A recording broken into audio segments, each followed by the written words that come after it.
Greetings, fellow armchair Imagineers. BlueDragonFive here with another thrilling installment of Disney Debates. Tonight's Disney docket consists of the following: best use of Mickey Mouse over 90 years, best Disney lawyer, and most mythic Walt Disney moment. All right, folks, all aboard the Disney Express. Next stop, the arena to greet our contenders. In this corner, the surveyor of all lands Disney. Brought to you by Hamlindigo Tea, it's Tiki! Dragon, I love debating almost as much as I love taffy, and I'm a man who enjoys my taffy. And in the opposite corner, he cracked the Disney Enigma code in under 6 minutes because he's got pie in the sky hopes. Roll in the dessert trolley because, waiter, there's pie on my cake! I came here to chew bubblegum and talk about cartoons. Yeah! And I have plenty of bubblegum to do both of them at once. Also, did you just reference the song from a Goofy movie? High hopes. He's got high hopes. I was referencing. Sorry. Oh, sorry. I mean, yes, yeah, I was referencing the song. I was thinking more like Sinatra doing the Kennedy version of it. But sure, yes, okay. that works. So the big old Disney theme that works even better. All right. And in the slightly smaller chair beside me, it is my co-host Jacob Wile. Hello, everybody. Just had to rub the slightly smaller in there. It's a nice chair, though. All right. It's a little slightly smaller. It's just like an inch. That's all. Sometimes smaller chairs are more comfortable. I'm saying, it's a quality chair. I'm just being factual. All right. How are we doing today, fellas? Plushy and silky smooth. Yeah. All right. How we doing? Hoot hoot, where my owl's at? Okay. Non sequiturs. So, Pi, it's been a while. Anything you want to plug? Anything you want to just kind of shout out, or just kind of say hi to folks or anything?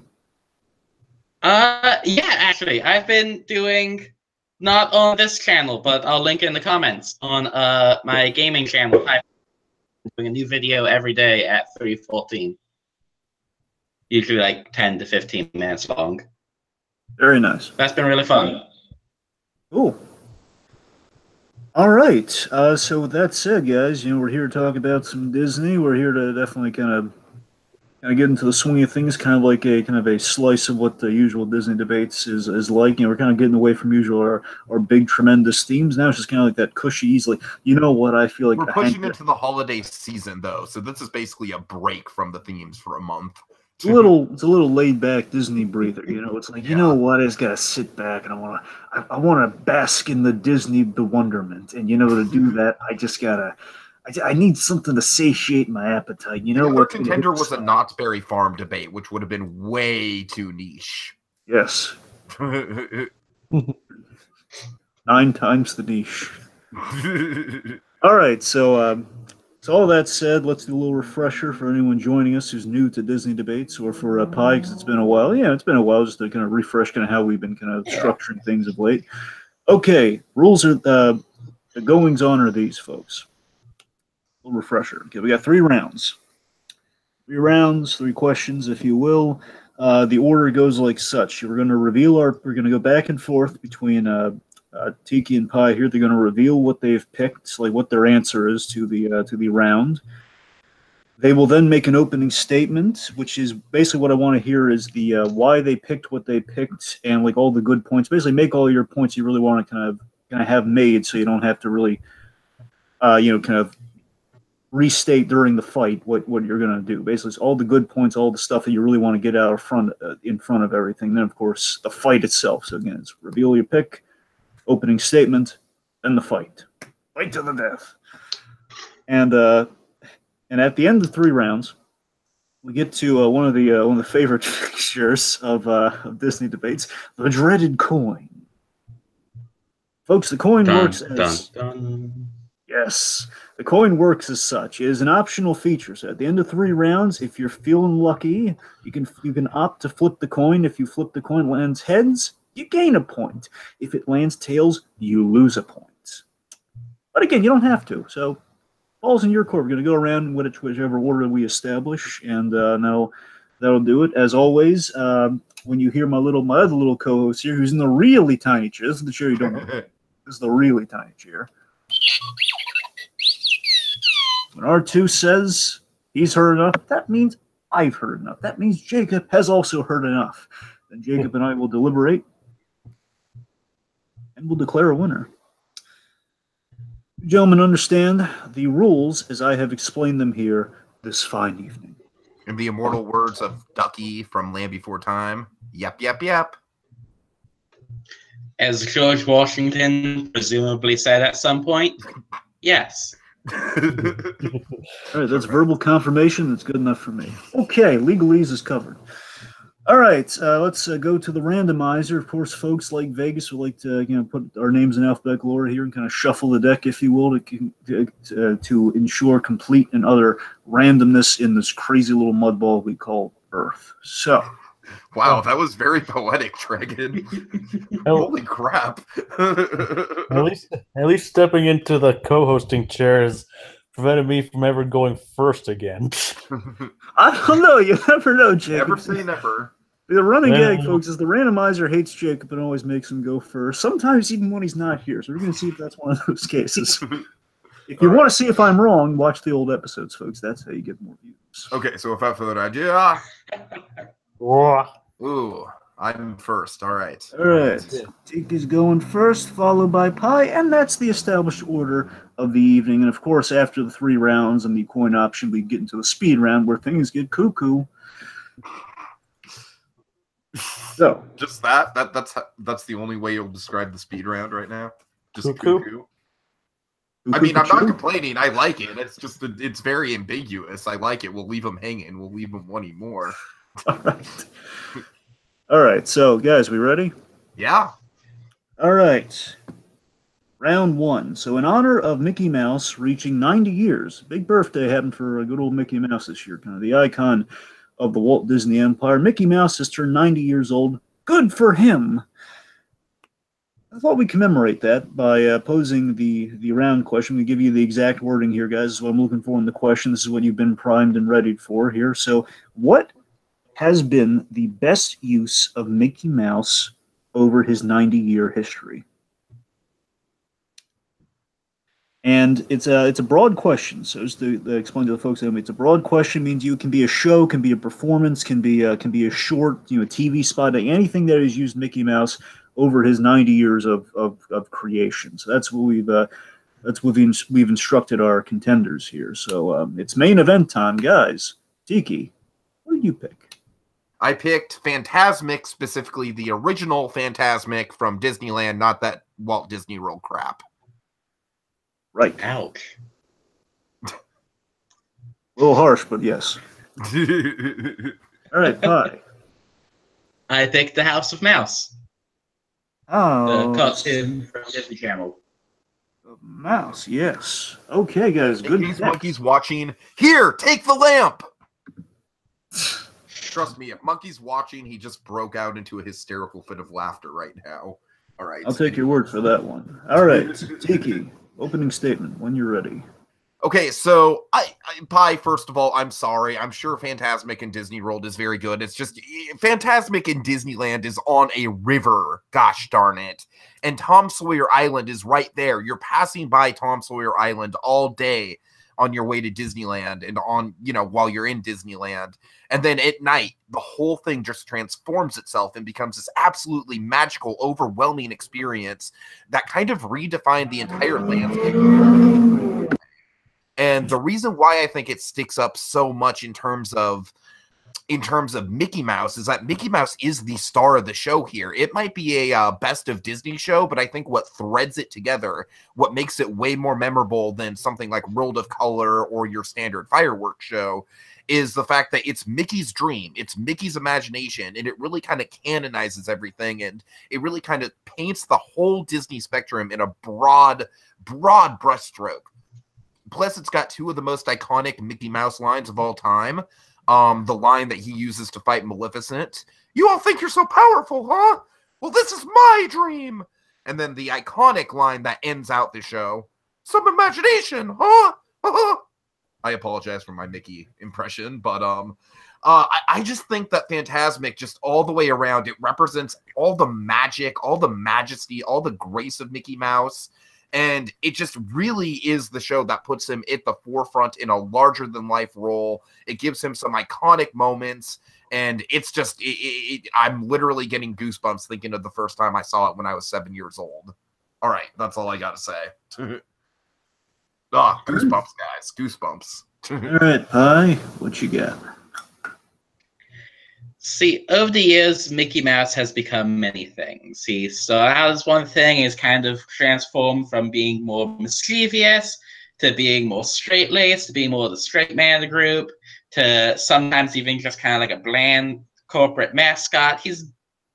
Mickey Mouse wears many faces, and he's evolved over the years. I feel like some of that makes the best use of Mickey, makes use of a lot of those personas and the best of them. And House of Mouse, through the shorts of Mickey interacting with all the characters in the House of Mouse segments, as well as showing clips and old cartoon shorts throughout the years, really brings all of Mickey to the forefront, every part of him. And not only that, but you get to see him grow as a character and be more developed than just kind of being the bland corporate mascot. Even if he is more the straight man, you can see some of his anxieties, some of what he likes, his dislikes, and you get to see him as he bounces off not just the main characters like Donald and Goofy and Minnie and Daisy, but with the entire Disney canon, with episodes involving him making deals with Jafar to help him out and things like that.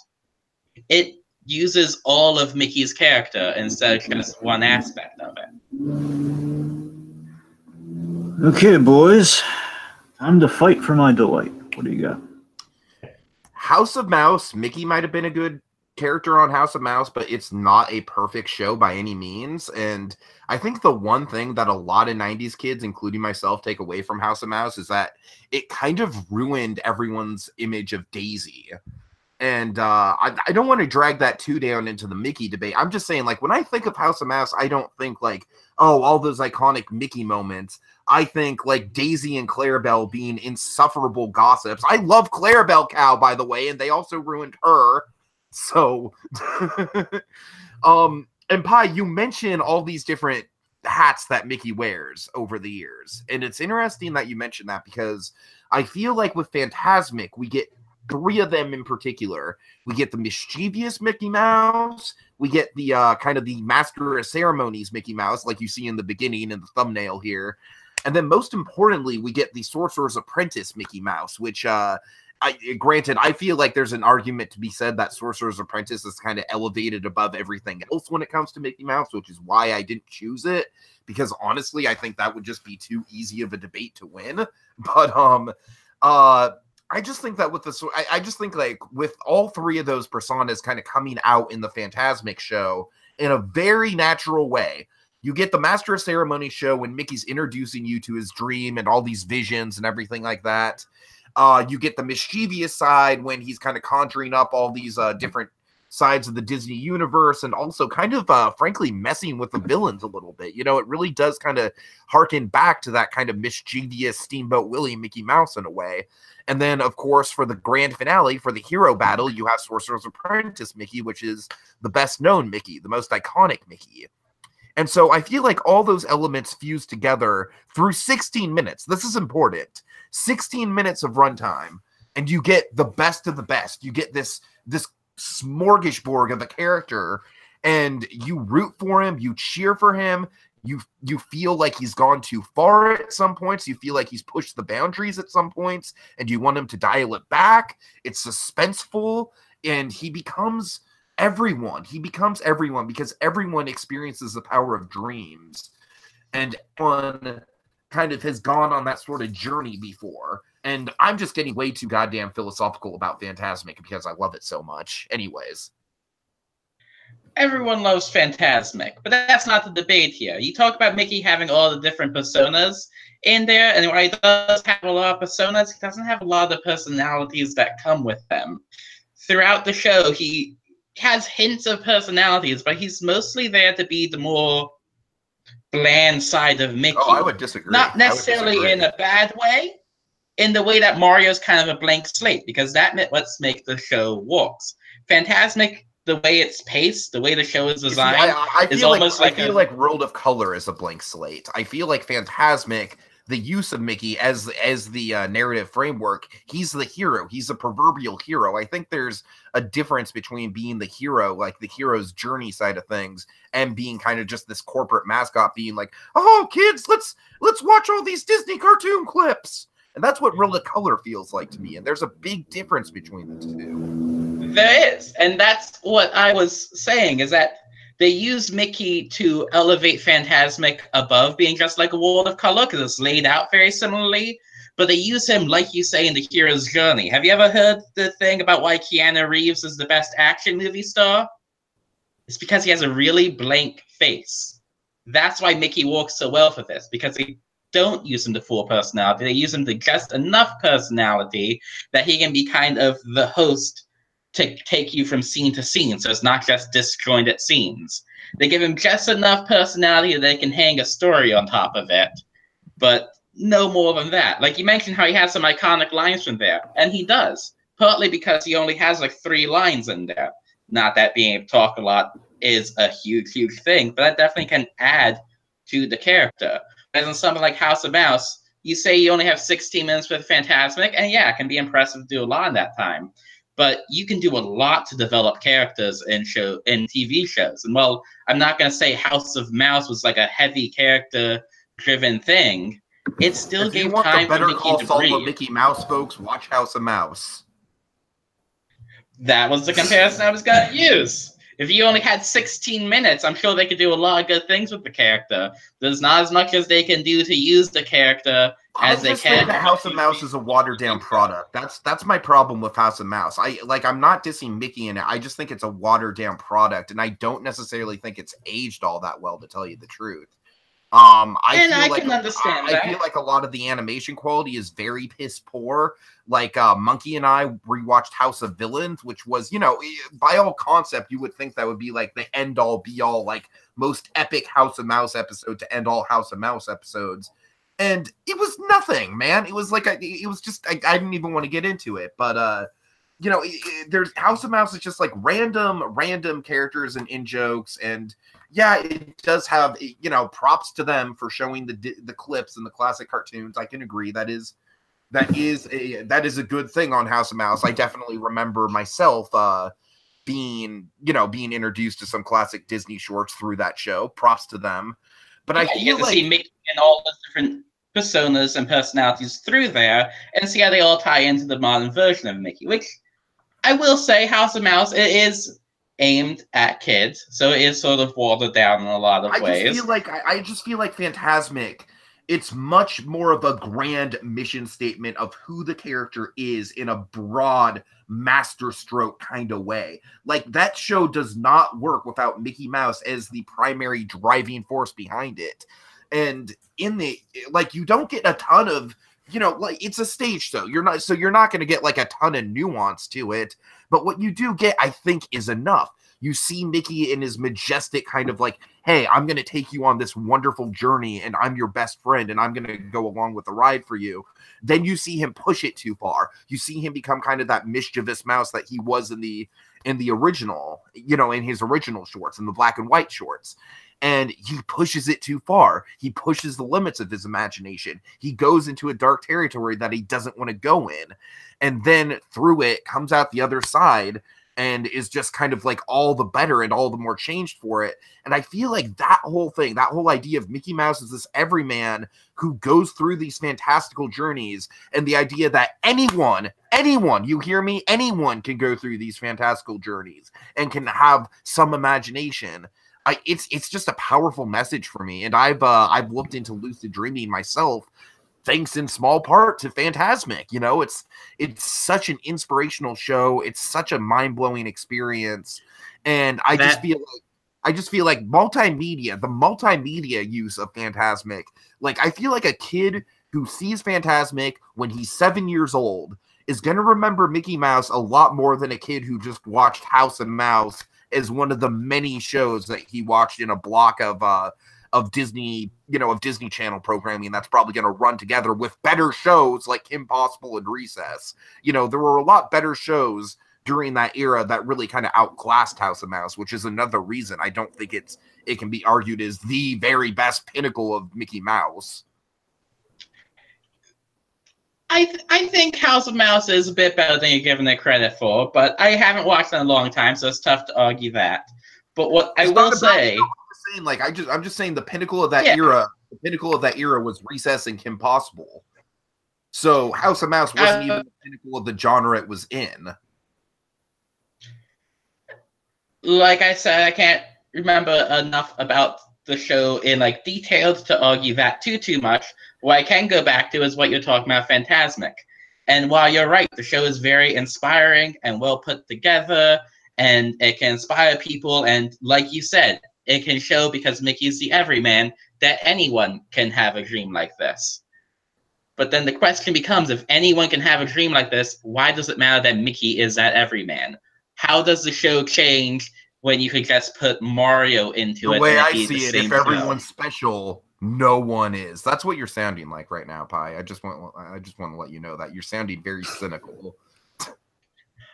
I'm not trying to sound cynical. I'm trying to talk from a show design perspective. I think the word you're looking for is syndrome, by the way. I'm syndromical.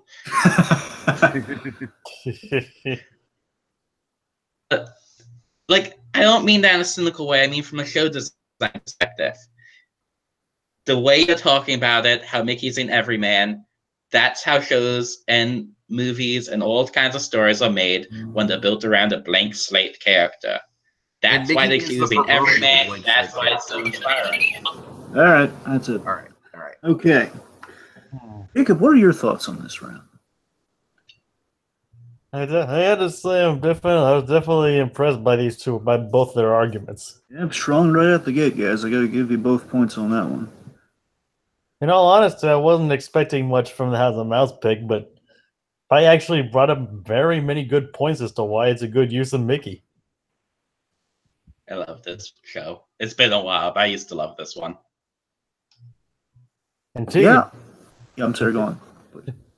Tiki also raised a lot of interesting points of how the show is actually, how show can reach people and is in not only as a masterclass in design and theme park shows, but also tells an interesting story to boot. But at the same token, they both also lobbied some excellent points against each other. Although I feel like some people raised more defenses than they did attacks in the end. I genuinely don't know who's going to win this, guys. This was a close one. That's the thing, guys. You're really close on this one, but I do have a clear-cut choice on this one. It's very close, but I was waiting for a certain thing, and I heard it, and that's kind of what clinched it for me here. So, guys, one, I think Pi was really strong out the gate. I think he had a really excellent opening statement. Tiki, I feel Tiki was very passionate about Fantasmic. He gave a really great summation of what the show was and kind of Mickey's importance in that regard. Little note here, I do think Tiki didn't waver a lot in the round. He went off topic in the round a lot, where he kind of went from talking about Mickey's importance to basically recapping the entire show. Where I feel like maybe he's kind of got a little off focus there in place. For both Fantasmic and the House of Mouse, you focus more on the shows themselves rather than Mickey. Sure, and I definitely think Tiki was starting to get Pi with the whole. I think Pi started to fall into a trap with the whole. He doesn't remember. Basically, Tiki initiated a conversation. I don't know if it was intentional. He initiated a conversation of what do you remember from the show, which again wasn't a lot, but I feel Pi was starting to get into that conversation when he really didn't need to. Just something to be aware of going forward. But you both made excellent points, but in the end, Tiki made a point about Mickey Mouse. It's like there's enough there for performance. He basically kind of picked up where Pi was using the Keanu Reeves comparison. Used the Keanu Reeves comparison about there's just enough personality there, and Tiki kind of used that for himself, like, there's just enough nuance there to kind of like do all this great stuff with it. And he said anyone could be Mickey Mouse, but here's what clinched it for me. Pi did what I was hoping he was going to do, and this is what I really wanted to hear, is the call of the round here. Pi used the anyone point against Tiki. The whole, yeah, it is kind of like it's like Mickey's used that as like a Mario warp device, basically just kind of take us from point A to point B, and specifically just using the whole, basically use Tiki's words against him with, if anyone could be Mickey Mouse, then anyone could have been in that show. And yeah, it's really close. I'm giving it the Pi. Thank you. All right. But seriously, guys, really close, really good round. All right. That was intense. Yes. It's like physically painful to argue against Phantasmic. Yeah, I gotta say that it kind of feels like my childhood dreams are being crushed right now, but Oh, there you go. Right. So That's why I majored in at college. Crushing childhood dreams. It's the same school Doug Walker went to. okay. Welcome to reality. All right. Round 2. Question number 2. In honor of, as you can see before you folks, in honor of one of my favorites, Better Call Saul, which is sweeping the nation right now in season 4 and doing a bang-up job. I just want to give him props there. In honor of Better Call Saul, of course, is a little show about the little lawyer who could. Many ways of phrasing it. In honor of Better Call Saul, which of course centers around a lawyer, which animated Disney character would make the best lawyer? Lawyer. Yes, to quote the great Jonathan Banks. Lawyer. Boy. So I tried to find the best image of Saul I could, and like I think No, this is very appropriate, Jacob. I was very happy with this. and kind of does tie into where season 4 is heading anyway. So okay. All right, guys. Tiki, what was your pick? My pick was Flynn Rider from Tangled. All right. Hi. I picked Dr. Facilier from Princess and the Frog. I'm sorry, one more time, Pi? Dr. Facilier from Princess and the Frog. All right. All right. Facilier. Okay. Okay, off the record from the debate before we start, Facilier was one of my dream meet and greet characters that I got a chance to meet last year, and it was like, it was awesome. Did he show you awesome. his He's friends really on the cool. other side? Well, kind of, actually. I would kind of pointed to the haunted mansion, and I was kind of like, hey, you know anything about that old mansion down there? And he's like, oh, yes, my friends live there. Oh, that's great. Oh, wonderful. Just. Yeah, it was great. It was great. Anyways, I just want to say off the record. So, okay, on the record, Facilier sucks compared to Flynn Rider. You know why? Because Flynn Rider has a face that you can trust, all right? Look at that fucking face. Look at that muzzle, man. He is charming. He's handsome. More importantly, he's a reformed thief. He's never been a bad guy, all right? He was, at worst, he was an Aladdin style, like, gotta steal to eat, gotta eat to live sort of guy, at worst. Dr. Facilier, I did just stay over there, Dr. Facilier. Stay over there for now. We'll save you for the actual debate. Just I have things to say about Facilier. Flynn Rider is just, not only does he have the movie, he also has a whole TV show of him just growing and developing as a character and just really getting to know the kingdom and running the kingdom. And he's basically a prince in the kingdom now, I believe, in the show. And I just think that he's got such a great story where the reformed thief angle is going to appeal to the criminals. The bad boy angle is going to appeal to the ladies. The suave, charming, handsome appeal is going to appeal to those elder law clients that, of course, Jimmy McGill wants to swipe up. And I just feel like in terms of getting clients, this guy would be a knack. He'd be amazing at it. He'd be just like the most natural, charismatic guy. And I feel like because he knows his way around the legal system, because he's gone from the reformed thief to now running the kingdom with his bride, I feel like it'd be a perfect fit. I feel like there's no other choice better than him. Okay. Hi. So, Dr. Facilier, literally the whole thing about his character is that he is good at convincing people to do what he says and make the deals he wants them to make. That's his entire thing, is that he's just so charismatic and charming that he's able to convince anyone that he is the best idea for them, that he is able to help them, even if it's just entirely him being full of crap. He gets the handshakes, he gets them to sign the deal. That's what he does. That's who he is. He is a natural fit for a lawyer. He knows how to convince people to agree with him. You get into a room with him, you will leave it either having bought something from him or having made a deal with him. That's just who he is. And brief side note, you say Flynn Rider was a God steal to eat thief. He stole the crown. How is that stealing to eat? That's not a loaf of bread from a street merchant. That's a priceless artifact from the kingdom.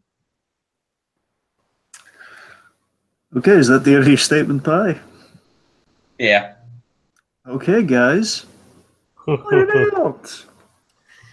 I mean, I honestly, I just think whoever's trusting this guy they're just idiots, man. I mean, look at his face. He's just like, he's the most untrustworthy guy I've ever seen. And frankly, I don't think his hoodoo antics would hold up in a fucking courtroom. I really don't. I got to remember that my grandma's watching. Yeah, that's 2 for you so far in the swear jar, mister. I know. That'll be $40. I'm keeping track, buddy boy.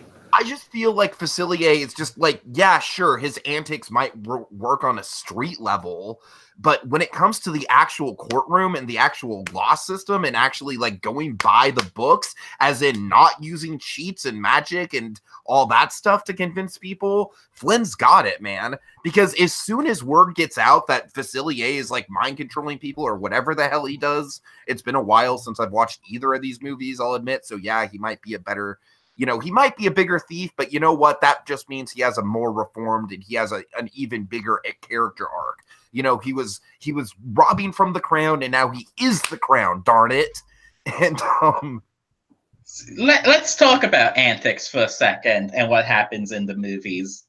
In some broad terms, I haven't seen the show, you haven't seen a movie in a while, so I'll keep things broad.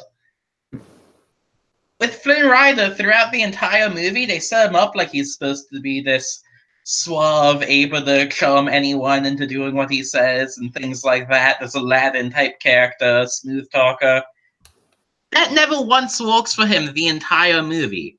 Anything that happens, none of his skills ever work. It either gets taken over by some kind of gag happening, like having to sword fight a horse with a frying pan and losing, or the thieves in the bar going and being convinced to sing. Like we're focusing way too much on the actual movie here. That's the problem. We're taking the characters out of the movies and into the courtroom.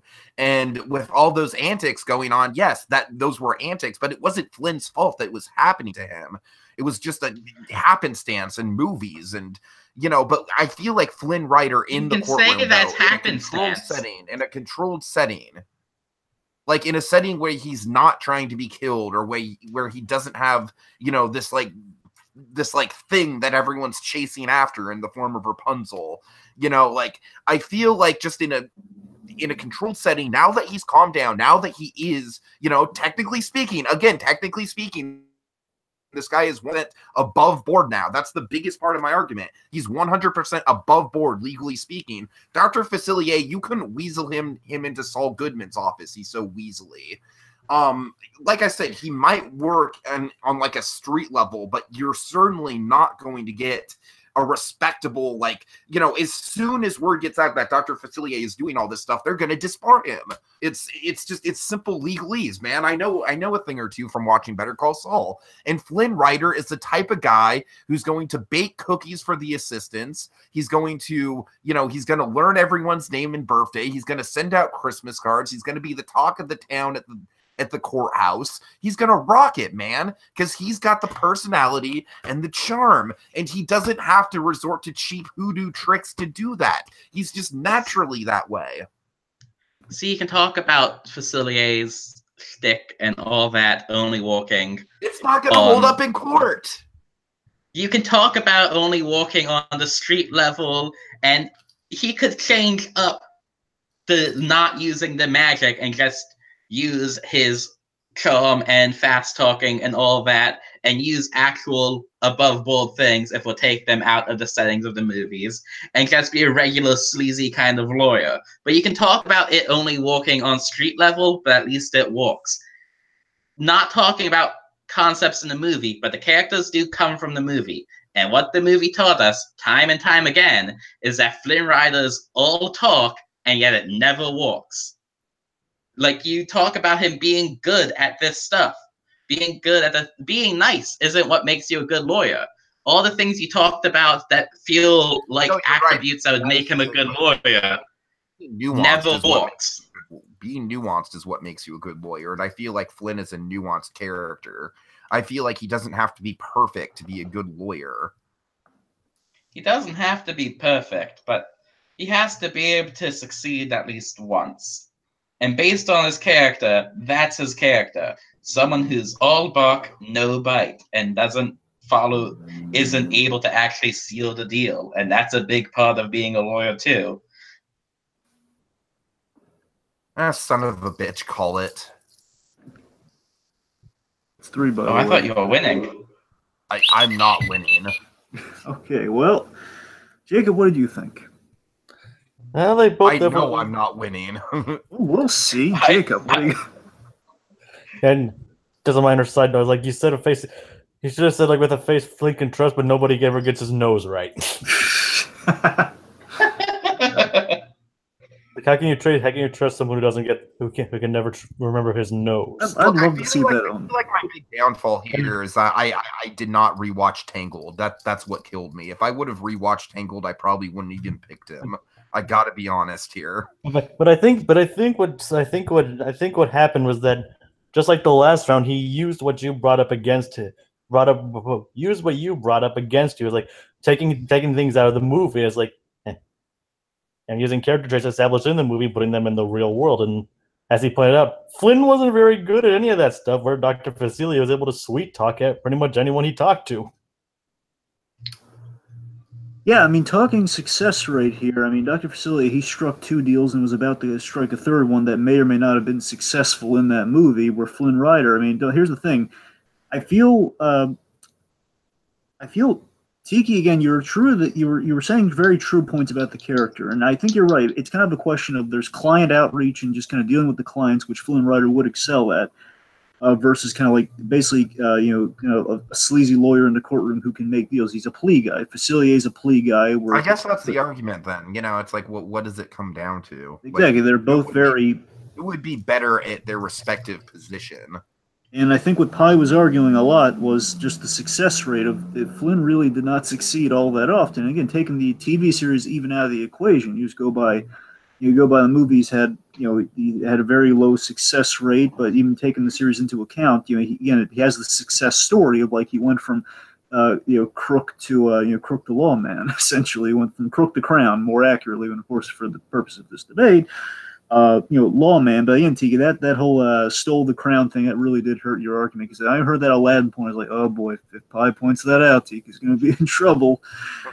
And I think it's Tiki, you shouldn't be as hard on yourself as you are in this round, but I got to tell you, I sucked. I fucking sucked the last 2 rounds. Okay, 4 actually. Oh, okay. Well, I think I gotta give it the Pi, but I think I think there's an argument to be made for Tiki. I'm gonna give it the Pi though.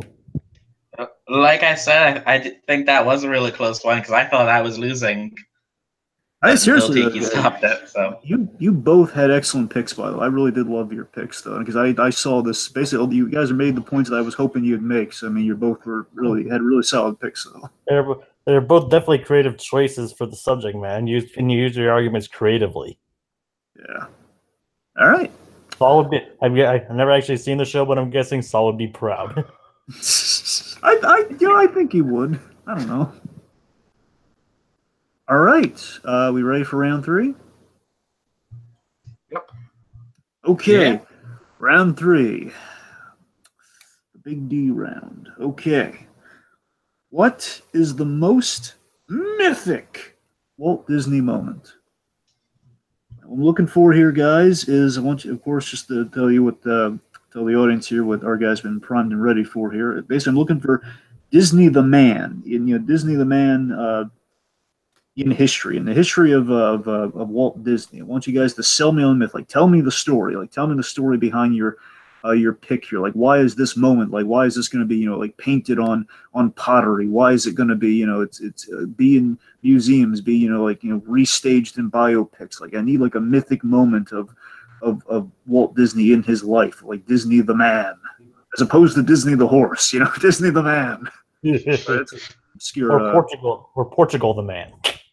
Obscure Frost Nixon reference for those keeping track out there. No. Okay. Tiki, what was your mythic Disney moment? I'm going to go with one of the last films that Walt Disney was ever involved in, which was actually a private film sent out to investors that has now become famous, the Epcot film. All right. Hi. I'm gonna do kind of the exact opposite and go right to the beginning of his story, where he left Universal and Oswald the Lucky Rabbit behind to start and make Mickey Mouse. All right, so if I can zero in here just to be precise here, and correct me if I'm wrong, gentlemen. Tiki, with Epcot, you mean specifically the pitch of Epcot and the Florida project? I mean specifically the film itself, honestly. Okay, but I mean, I just want to focus on like the Disney of it again, like kind of the Disney side of things. It can't be like the whole film, but like Disney's portion of the film. Okay, well, to be fair, literally the whole film is 20 minutes of Disney standing in front of the map. So I'd say more like 15, but that's what I'm getting at semantically here. The Disney. Right. And Pi, now specifically, you're talking about the train ride, like the train ride home after he turned down the offer and took the gamble, right? Yeah. Okay, just want to be clear here. Okay, so that's what we're working with here, guys. Okay, Tiki, opening statement. So I feel like Epcot was the ultimate culmination in Walt Disney the Man, because Epcot was everything that his career was building up to, and it was just taken away from us before its time. And ironically enough, I feel like Walt Disney World in itself has become Epcot, because Walt Disney World in itself is almost like a small, like it's a city in a way, because it's got all these different resorts. It's got all these different little patches and communities. It's got a cast member community to it that Pi is very much aware of. But point being, I feel like the reason why this Epcot film is so mythic is because it's just, obviously it's the last piece of film that Walt Disney ever appeared in. That gives it an air of gravitas and weight behind it. But B, just the idea that Walt Disney came from this, this small town kid in Marceline, Missouri, making farm animal drawings out of the mud, stick figure drawings in the mud, on the side of the barn, to like proposing a full-on experimental city that's going to change the way that urban design as a whole is constructed. I mean, it's a shame that we didn't get it, but I feel like I said, I feel like Walt Disney World in itself is almost what Epcot was kind of aiming to be. And yeah, there's just something that's very goosebumps inducing about just the idea of just how far this man had come and just how visionary he was. And also there's that great what if of like, what if you would have lived another 10 years? God knows what would have happened if Epcot would have actually got off the ground. There's all these hypothetical questions surrounding this film. I feel like there's a mythic quality to it simply because like all these late Walt Disney era films have an air of conspiracy to them. You get a little bit of like, was Walt Disney preparing to go into cryogenic sleep when he was filming this? Like, I don't know. There's a lot of like little mysteries behind the Epcot film.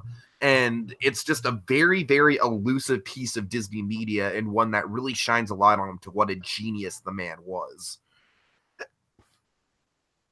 All right. Hi. Like you say, Walt Disney is a genius. And throughout his whole life, even up to Epcot, he was a man who did impossible things that everyone told him was stupid or ill-advised or wouldn't work. But he trusted himself, his gut, and he followed his dream and his goals and his passion to wherever they led. That's what his life was. It ends with Epcot. You had building Disneyland, something no one thought would work. You had making Snow White, something no one thought would work. But like Walt said, it all started with the mouse. It's what the story and theme of his life was all about. All started with this moment where he turned down the safe place to be. He turned down working as an animator with an established studio, had only like, I want to say it was less than like $30 in his pocket, and pulled it all into making Mickey Mouse, to starting something new. This was the first time that he did the impossible, that he followed his dream above everything that was smart and safe and what everyone was telling him to do. And this was the first time that Walt changed history because of it.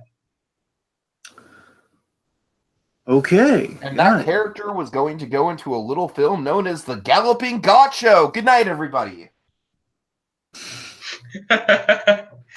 Yeah, it's a good thing Steamboat Willie came. Like, wasn't that the first one that was released? Yeah.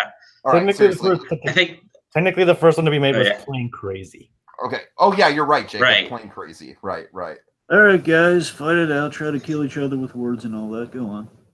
Okay, there are so many, like, I feel like the Mickey Mouse thing is like a very overrated moment because, like, it's not even the last time that this has happened in animation history. Ironically enough, Don Bluth, kind of, I like, not to say that it isn't important to Disney history. It certainly is.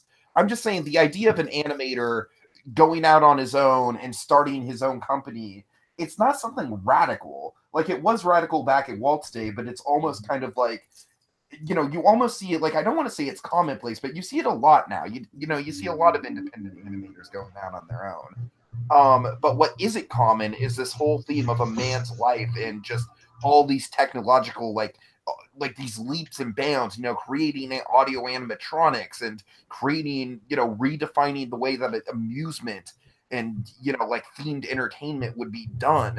And him just being like, no, that's not enough. That's not even close to enough. And I just think there is such a mythic quality. Like, yeah, Mickey was the start of everything, sure. But Epcot, just the sheer gravity of it, the sheer weight of it, the sheer, like, mind-blowing, like, just how big it would have been. It staggers me, man. It really staggers me. And I feel like it's far more impressive and far more iconic than just like, okay, well, I'm basically going to rip off Oswald and create my own character by ripping off Oswald. I mean, that's the cynic. I've made this argument before. For why I think the Mickey Mouse creation is an overrated piece of Disney history, because that's all Walt was doing. That's all he was doing. He wanted to have another recognizable character to go completely against Oswald. It was a middle finger to Universal. It was a very cynical business-related move.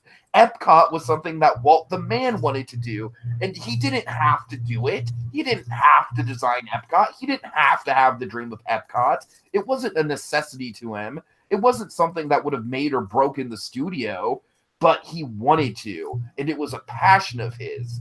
And I don't think you can say the same thing about Mickey deep down, because with Mickey, it's all about just kind of like, all right, we got to stick it to Universal. See, it's not about the character of Mickey, though. It's the act of stepping away because he knew he could do it better, and they were letting him do it. Abaya Works designed Mickey, and I'm sticking to it. It's symbolic, though. It's not about the character of Mickey. I feel like there's a big fallacy to you even using this moment because of the Abaya Works situation. Not really. The main part of it, though, that I'm focusing on isn't about Mickey himself. It's the act of leaving Universal to start his own studio. And while the Mickey is sort of like the symbolic symbol of that, symbolic symbol, I'm a great wordsmith, but it's not about Mickey. It's about leaving because he knew he could do it better, and that if he did it better, people would come to it. People would like things that are done better. That quality comes first. And you talk about it being something that has been done a lot since then, affecting its mythic status, but there's a lot of stories that are very similar to Homer's Odyssey, and that doesn't make them less, or that doesn't make Homer's Odyssey less mythic.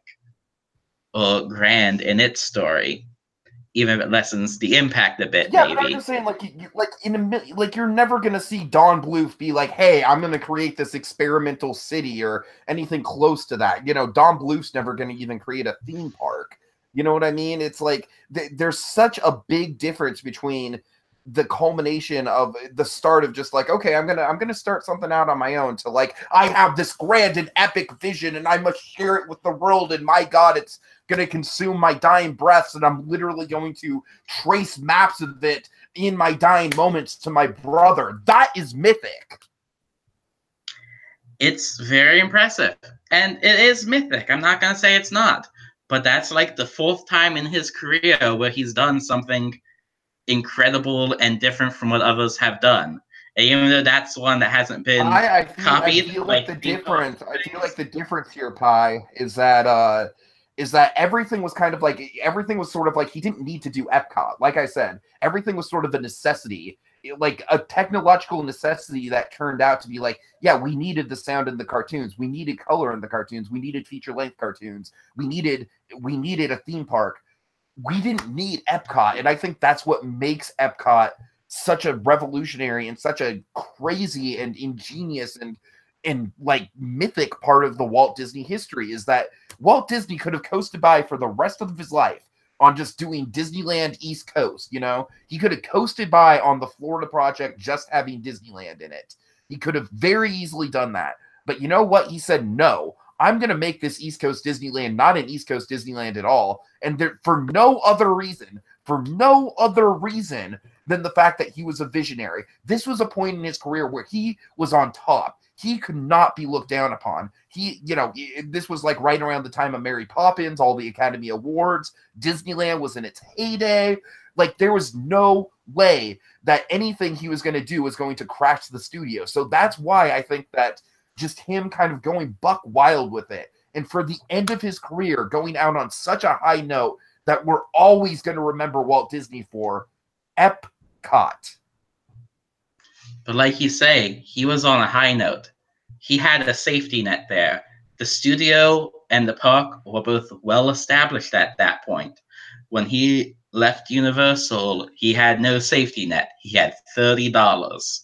The stakes were a lot higher with that decision than they were with Epcot. As impressive as Epcot is, he was safe. He could do that.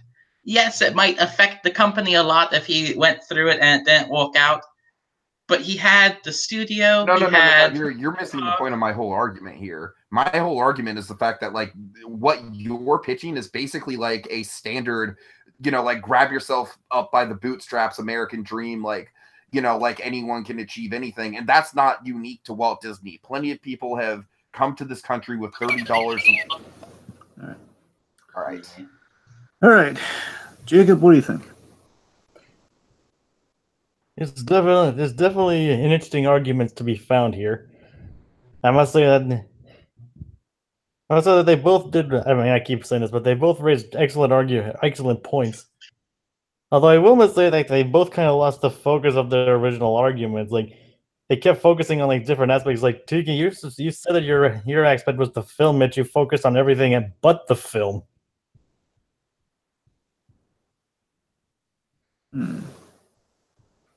Yeah. And Pi, was it? I don't know. It wasn't clear. Like, was it just the creation of Mickey, or was it like Mickey itself? I mean, and you repeated a lot of your points. Like, he left Universal. He only had $30. A lot of repeated points on both sides. All right, here's where I'm coming down. I got to tell you, I was just basically, I had kind of an opinion made. I was just watching through the argument again. Good points were made on both sides here. I think you both kept up with each other. I think it was a good. I think this was an endurance round. I really thought it really was impressive, both of you, in terms of your endurance. But I tell you, at the end of the day, I think Tiki won this round easily. I got to tell you, yep. Tiki won this round because both are excellent moments. First and foremost, Jacob's not entirely wrong, but I feel you both argued the mythicness well. You stayed on point. The mythicness again, like the Homer's Odyssey point was really well made. Pi. Yeah, that was I a think good point. That was a really good. I was intimidated by that point. there was one punch. There was one verbal punch that Pi made, like that they kind of went across Tiki's glass jaw. That I feel like it could have taken him down, but like again, the endurance round of it all kind of made him like the foot didn't like he didn't topple over. His foot caught itself on the way, and he just kind of powered on through it. Where Pi said it's the 4th time he's done it, and I was like, oh boy, I think he might not make it through this round. No, I wasn't intimidated by that at all. That was like part of my argument. And basically, I think what started to kind of like basically, I think for me at least, again, I see your point there, Tiki, but for me, I just when you made the point of he didn't need to do it at all. That's where like okay, he's found his footing. He's gonna be fine. He's gonna be just fine. So Yeah. so we're at the end of 3, but seriously, Paul, you made some good points, and you really came back. I'm sorry. So that pretty much cemented Tiki as the winner in this round for me. Yeah, I mean, he had a fantastic opening statement. That opening statement kind of carried him through a lot of the round. I felt like he kind of like he basically had an ironclad defense that Pi was like trying to like kind of pierce with his words throughout the whole thing. It's just kind of weird that you like mentioned like the moment was the film, but you pretty much didn't focus on the film at all, just like the whole concept. Okay, well, to be fair, Jacob, every time I talked about like how people feel about Epcot and the legacy of Epcot, they're getting that from the film. Like the only thing we really know about Epcot concretely is the film. So, he did mention the film with the whole the era conspiracy, which again adds to the mythic quality and the whole the Epcot. I mean, the one thing I really would have loved for him to mention would be the whole like apparently according to this map, I'm 6 miles tall. That's the one thing I wish he would have brought up, but it didn't really matter. I'm just saying that would have been kind of cool just for my own benefit. But seriously, guys, you both did a good job. But okay, so we're at the end of 3 rounds, and the score is Pi with 2, Tiki with 1. And now we enter. Oh God. We're going on Disney's dime here, folks. The dreaded coin. Disney's dime. I like that. I'm not going to do it because if I flip it and then get tails and then Pi flips it and gets head, I'd be down 3-0. So I'm staying out of this one. All right, Pi, are you going to board the train? Are you going to turn down Universal on this one, or are you going to go for it, man? You know I'm a gambling man. I gotta go for flipping the coin. Oh no. Let's see if fortune favors the bold. Oh. And it does not. Fortune spit in Pi's face and called him late for dinner. Okay. I don't think I've ever won the coin flip. All right, so it's 1-1. Yeah, now it's a tie game. Now we played to 5. We played to 5 points, so. All right.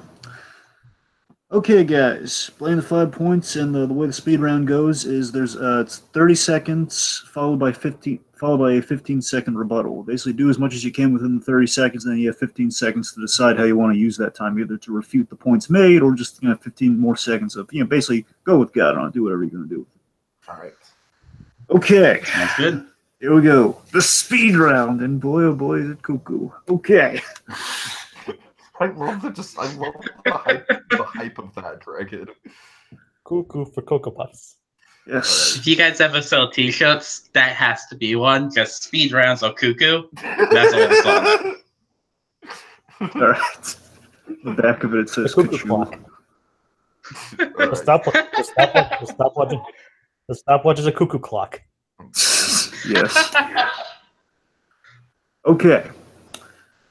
Speed round question 1. What is the most healing Pixar film? Inside Out. Inside Out. Go up. All right. Okay, Tiki's got Inside Out, which means he has to go first, and Pi has Up. All right. Yeah, Inside Out is literally all about emotional healing. I mean, it's like you go through the joy, you go through the sadness, you come out a better person on the other side. That's why Inside Out is one of my favorite Pixar movies, is because you really do feel that gambit of emotions. You know what I mean? You go through that journey and you're a better person every time you watch that movie through going through that journey. And I just, Up is depressing, all right? Up is depressing and weird, and the villain, it comes out of nowhere, and it's just not a fun time.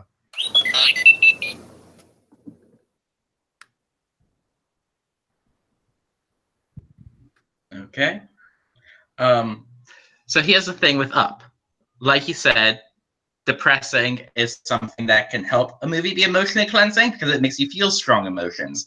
But with Up, that comes right at the beginning. It's right at the beginning, this big emotional gut punch. One of the saddest scenes in cinema is the opening to Up. It's famous for that. But then the rest of the movie builds you back up. It tears you down so it can spend the next hour and a half or 2 hours building you up with some of the funniest moments in movie history with squalls and all kinds of things like that. Makes you happy. In the immortal words of Kevin Spacey, wrong! I just, no. Up is depressing throughout. There's sad moments throughout that movie, and it's just weird, man. It's just an odd movie, like with the dogs talking and everything. It's a weird movie.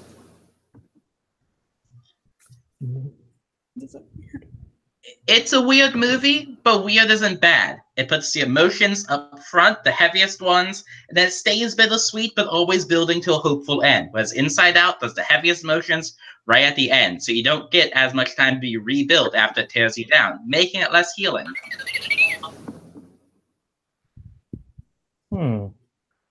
Very interesting. Jacob, what do you think?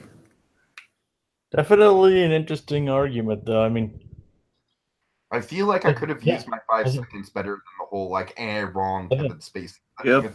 That was pretty funny, though.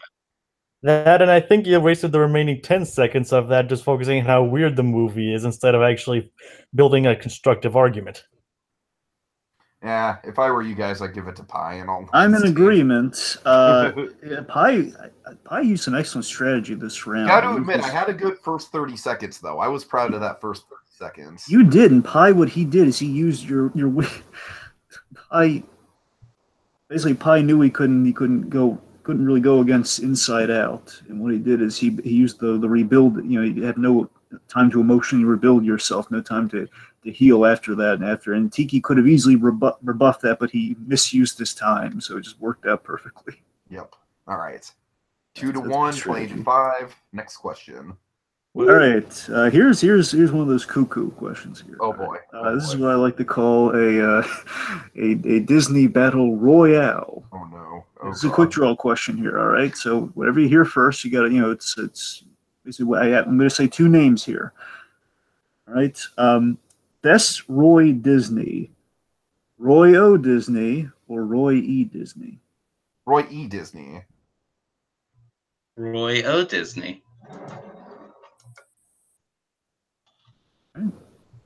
I realized I messed up.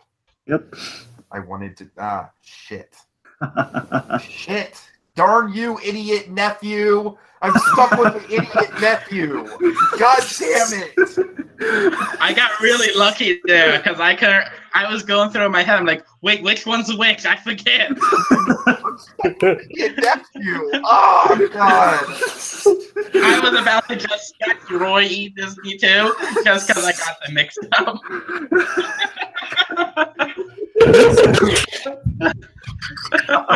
All right. Roy E. Disney's done some good things. I can work with this. Wait, hold it. I'm willing to trade with you if you want. No. I do have an idea of how I could do that. You got some audio issues. You gotta. I do. Yep. It's kind of doing. Jacob, say that Monty Python and the Holy Grail God line. Hey, get on with it. Yeah, there we go. Well, he's figuring that out. So again, I probably believe you mentioned in that. Are you sure you want to offer Tiki a switch on this? No. I'm willing to offer this. I can work with Roy E. Disney. Okay. I can work with Roy E. Disney. I had an idea for an angle for Roy E. Disney, so that's why I was gonna make the offer. I can do it. I can work with this. All right. Okay. Everything. You're good now, Jake. Yeah, all ironically, the get on with it kind of fixed it. All right, when you're ready. I reached Google. Roy E. Disney, unconventional pick, yes, but when you look at it, Roy E. Disney, he was kind of like the face of the Disney family for a long time.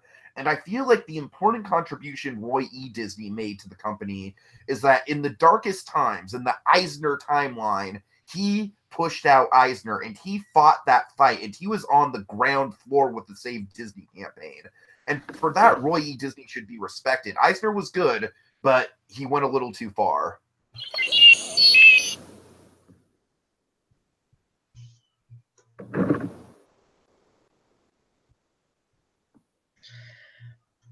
When the Disney company began, Walt may have been the public face, but it was a two-man band. The two of them worked hand in hand with each other, and many of Walt's ideas never would have been able to come to fruition. It was with Roy O. Disney behind the scenes helping to make that happen, reeling him in when he started to go a bit too far, and then carrying on the legacy after Walt's death.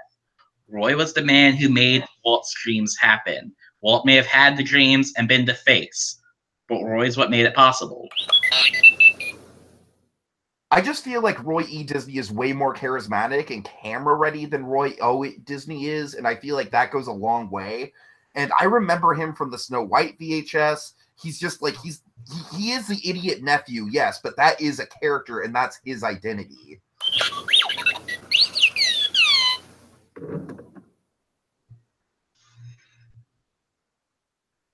Roy E. Disney does have more character and personality, and if this was a sitcom, then I would definitely agree with you. But as a head of the Walt Disney Company, I gotta go with Roy O. Disney. You don't go with the funny side character to lead the company. Okay, Jacob, thoughts? I must say Tiki did raise some good points for like being the face, but that's pretty much all his argument was. Like, I had the Eisner argument too. He was the don't forget about the Save Disney stuff. That was important. Yeah, but but you didn't bring that up. You only brought that up the one time, and but it was anyways. I don't want you to just think. I'm just saying the Save Disney stuff was an important part of his. All right. Well, I mean, don't get me wrong. It was important. And Pi, I felt like you could have focused more on sure you focused on like made the dreams possible, but you could have used like more as to why he was important, like more reasons. Yeah. Let's face it, you just didn't want to say he was the money man.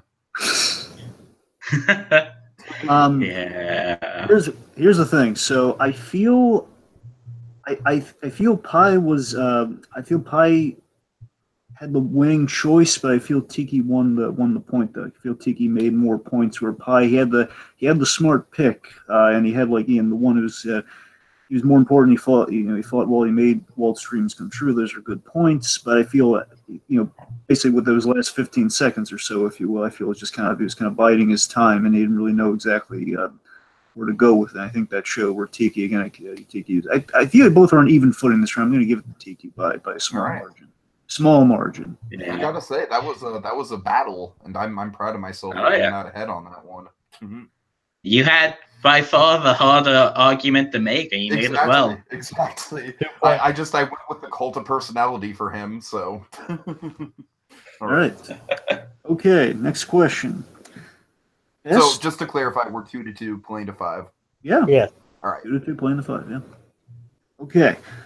Best Disney TV series based on a Disney movie. Oh shit, son. Oh. Ooh, that's A swear jar money for taking it. That's like 6 now, I think. Yeah, I think roughly 6. Yes. There's some good ones in there. I'm gonna go with the Hercules TV series. Okay, Pi's going for Hercules. Good one. I'm gonna go with Timon and Pumbaa. Does that count? That counts. So you want that? Okay. Yeah. I mean, it was pretty much like as long as it's like based on a Disney or Pixar movie, it worked. Okay. Yeah, I'll go with Timon and Pumbaa. Or The Adventures of Timon and Pumbaa, or whatever the hell the name is. Hercules Zero to Hero, and vice versa. Yeah. No one called them that. Right. I mean, because basically, I forget if they actually try. I know they did a movie called Zero to Hero. I just wonder if I can't remember. If they used it as a hero thing was a song, right? Well, it was, but I'm saying they had like If you're talking about like I think it was just like a compilation of the first few episodes. Exactly, that's what I'm saying. So they did like a little promotional movie, just like they basically gave you the framing device. It gave you like a framing device, where like, okay, what if the whole show started with this little framing device, and then basically if you were to watch the show after that, like kind of amalgamation of episodes, like, okay, it's all going somewhere, right? All right. Anyway, okay, so Hercules, the animated series versus Timon, the Adventures of Timon and Pumbaa. Okay, Pi, when you're ready. The Hercules movie, I love it. It's weird. It's not a perfect movie. It has a lot of clashing in tones, and its world building doesn't quite make sense. The relationship between Hercules and Hades doesn't quite merge because they don't really know each other. The show fixes all the problems with the movie. It has a more consistent comedic tone. It builds off of that really well. It establishes more characters, and it gives Hades and Hercules a relationship that makes a more interesting hero and villain dynamic between them. It improves on the movie. Not only do I feel like Hercules raises some plot holes, like, the whole time distance between when, Hades should be meeting Hercules when he's an adult. There is a time gap there. But I just feel like Timon and Pumbaa is more well-suited to a TV show. They are perfect for a TV show. And the TV show really does encapsulate the dynamic duo. It's like the odd couple of the Disney afternoon lineup. They're a great dynamic duo, and they have awesome funny adventures, like the rodeo, like the Matador episode, which was my favorite.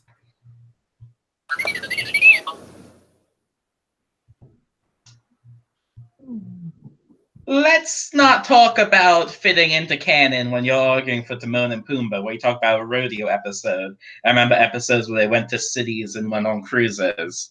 That doesn't really fit into Lion King canon either. But Hercules, again, built on the movie and made something. Okay, that's always been the best part of Timon and Pumbaa, is that they don't care about canon. Look at Lion King 1.5. I think the writers of that movie cared about canon. I think the great thing about Timon and Pumbaa is that it was the characters that we know and love placed in any situation possible. It was limitless. Okay, Jacob. I must say, as far as like terms of, I must say, Tiki definitely got this one for me. I mean, like, he knocked out every point that Pi brought towards him. He's like, yeah, it doesn't acknowledge the canon. It doesn't like try to fit this, be awkward with it. It's like, yeah, it acknowledges like the canon is all over the place. It's basically just a cartoon following these two guys. In other words, don't worry, kid. None of this is canon. All right, I'm gonna try something here. All right, I'm gonna get Jacob to weigh in on something here. It's gonna decide the round for me, okay? Because right now, I'm leaning towards Pi, but it's based on this one thing that Jacob can clear up for me here. Because Tiki made a point that I feel hurt his argument a lot, and Jacob, you're gonna decide if this counts or not. All right, if this should count against him or not. He brought up Lion King 1.5, where canon doesn't matter, and canon is addressed in that movie.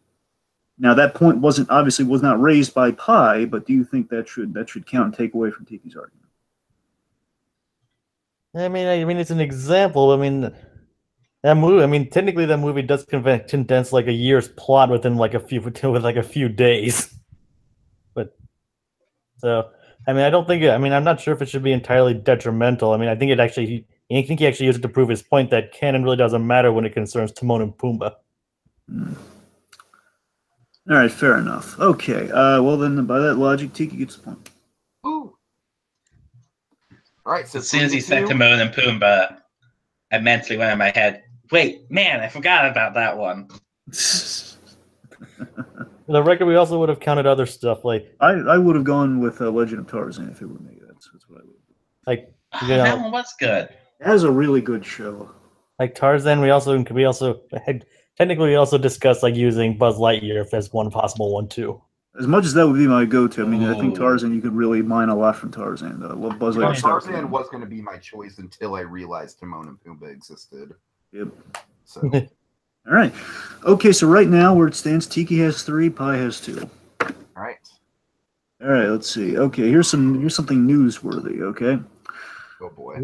Okay, so recently, the Disney streaming service that is still yet to be officially named, there's like let's bear that in mind. The Disney streaming service has announced a few miniseries that are in development, a few kind of spin-off miniseries, things like between 6 to 8 episodes, so I define that as a miniseries.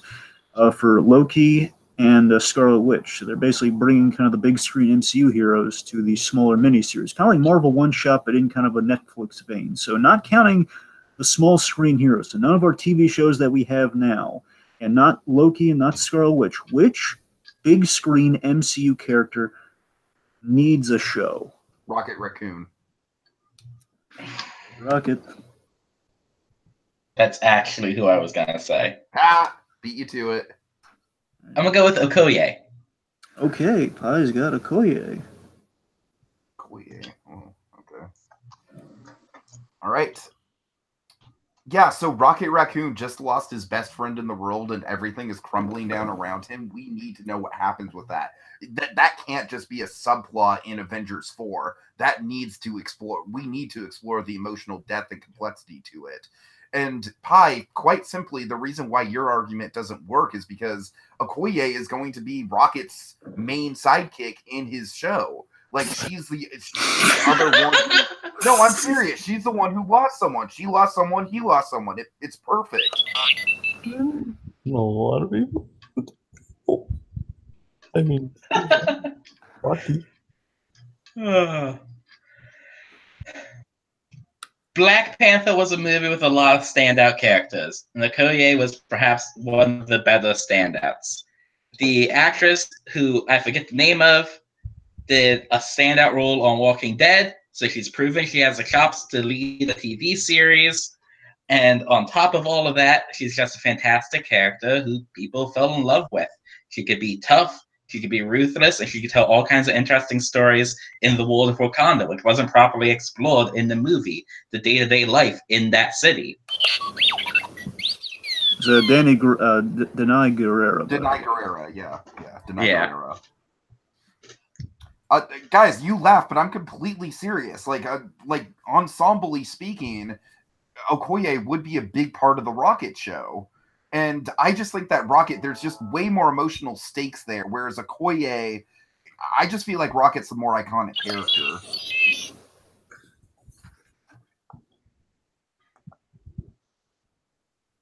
It was really smart of you to put Okoye in your show because she's such a great character.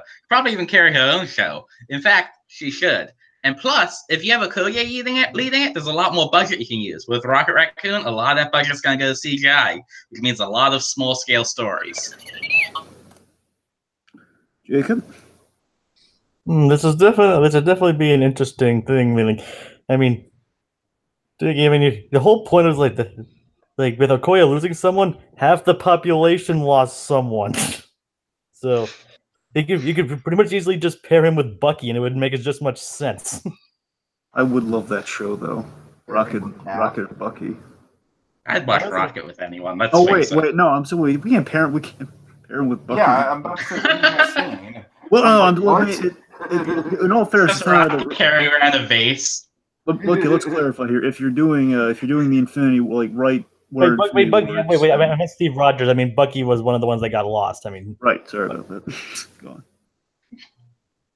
I say you can pretty much pair him with anyone who was lost, and it wouldn't make much difference.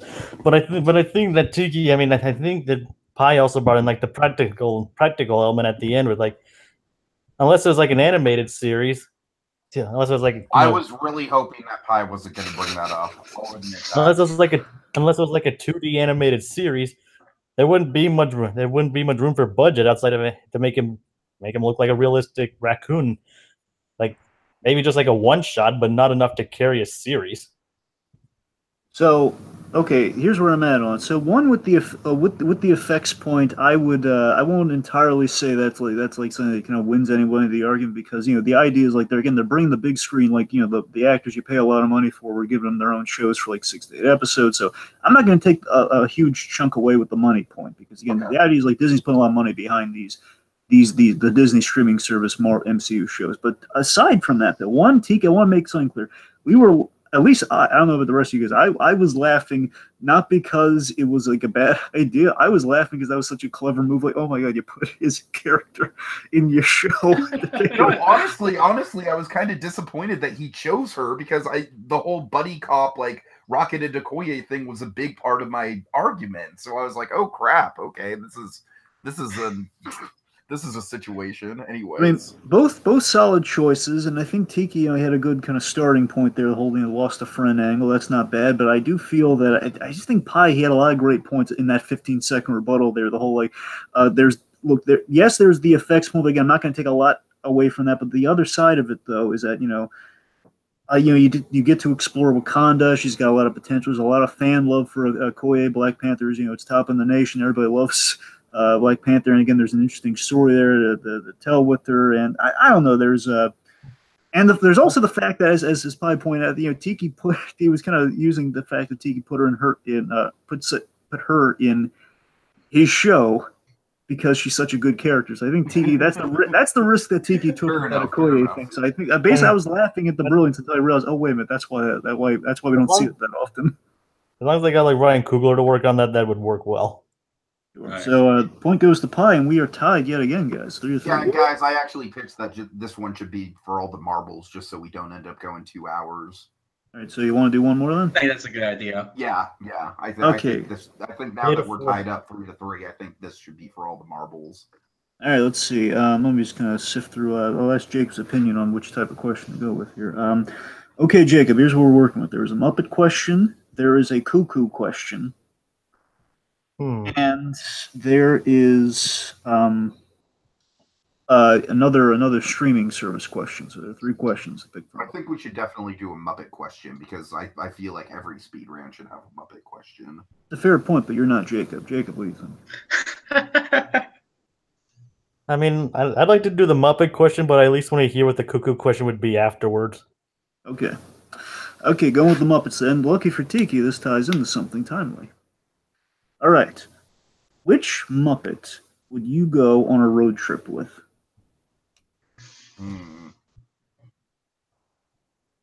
So many possibilities. All kinds of fuzzy possibilities. Pepe the Prawn. You think he's got Pepe? I'm Pepe, okay? I love Bill Barretta. I'm gonna go with Kermit. Okay. Kermit the Frog. Going with the boring answer. Easy being green. Frog versus prawn here tonight, folks. All right, so I feel like essentially this debate comes down between do you want to party with the dad, with the chaperone, basically, or do you want to party with the cool kid who's got all the drugs? All right, Pepe is going to show you a good time, and you know what? If you're not into drugs, that's okay. Pepe's still going to show you a good time because he's an energetic, charismatic as hell, wildfire of a character, whereas Kermit's just kind of yeah, I'm nice. You want to go on a nice road trip with me?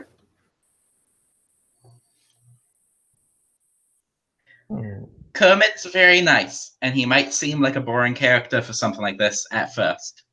But the thing with the long car rides is having that fun, crazy energy is fun for the first half hour to an hour. After that, it's not. You want to be able to relax a bit in the drive. You want someone you can just have a regular conversation with.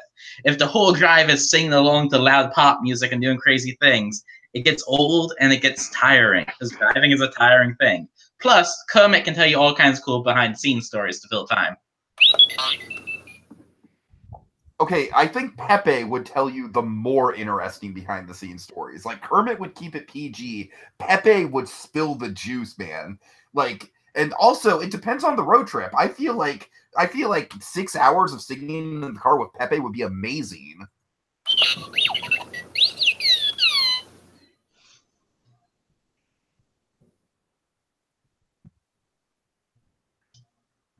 I feel like Pepe's voice would get annoying after 6 hours. I don't think Kermit's would. And maybe we get to approach car trips differently, but if I'm going on a road trip, I don't want to be annoyed by the person I'm with 6 hours into it. Okay. Jacob, thoughts? I must say that was definitely an interesting closing argument. I definitely wasn't reaching. although I do like the fact that you guys brought up the subjectivity of who would you want to be with, who would you prefer to be with, and I guess it all chalks up to personal taste in the end. Mhm. Yeah. I'm again both valid points you both made, and I think James has it right. There's kind of an objective kind of quality about this here. Well, sorry, Leslie, there's more of an opinion, kind of experiential kind of quality built into this one. You know, I'm inclined to go with Pi on this one because he made that voice point was a really good one. I didn't really see coming. Like, yeah, that would get kind of old after a while. And Kermit's a storyteller. I mean, yeah, but I know Pepe might have the interesting stories, but you get a sense like if Pepe's telling you a story, it's just me kind of factoring in something after the fact here. If Pepe's telling you a story, it's probably going to be like he's exaggerating. Not to mention that Kermit's more of an entertainer too. Exactly. So I mean, yeah, I can see it. Kermit could like whip out the banjo, like, okay, now let's play some Rainbow Connection. Like going on a road trip with Steve Martin. But crying while I'm in the car is dangerous. Right. True. Well, that does it. Yes, Jacob? I was like, well, they did that song in the Muppet movie, so I guess clearly he wasn't concerned about it then. Oh, that's in the 70s where things could be riskier. Yeah, you wouldn't have needed Pepe to get you the drugs back in the 70s. They just kind of hand them to you at every stoplight. Pretty much. I mean, just kind of fall from the sky sometimes, and you're just not looking like, oh my god, look, drugs. No. It's raining drugs. Wow. Welcome to Disney Debates, everyone. I should have brought that umbrella. Hi, can I have a Big Mac, a large fry, and some cocaine? Thank you. Oh man, they gave me PCP. Darn it! Welcome to Disney Debates, where we talk about NZT, not PCP. Crap. How am I going to look Bradley Cooper in the eye now? All right. So, what was the cuckoo question? Oh yeah, so the cuckoo question was really silly. Jacob knows this one. Which Disney character do you give a mustache? Oh man! Honestly, if I would have known that would have been the question, I probably would have gone with that one. Oh man! You know what? We could do that. We could do that in November for Movember. That's a good call. Yeah, the possibilities are endless with that question. Put it in a mystery hat or something for November. You know what? I would give Hook a bigger mustache. Damn it! Not a bigger one, a second one. Yes. Oh God. Oh God. Again, first and foremost, before we leave here this evening, one, to impart the lesson. Again, we're not advocating random drug use from like a mythical 70s where just drugs are raining from the skies and being given out by everyone. We're not advocating 70s drug use, but on the better side of things, here, Pi won. Yeah. He won. Thank you. He won okay. I gotta tell you guys, I probably took that Phantasmic loss a little too personally, and I apologize for that. I was getting like really passionate about that, and I was like, wait, I lost? It's tough not to get passionate about Phantasmic. I get it, man. Yeah. So, all right. Cool. All right, guys. Well, thank you so much for watching, and we will see you again next time. Another installment of Disney Debates.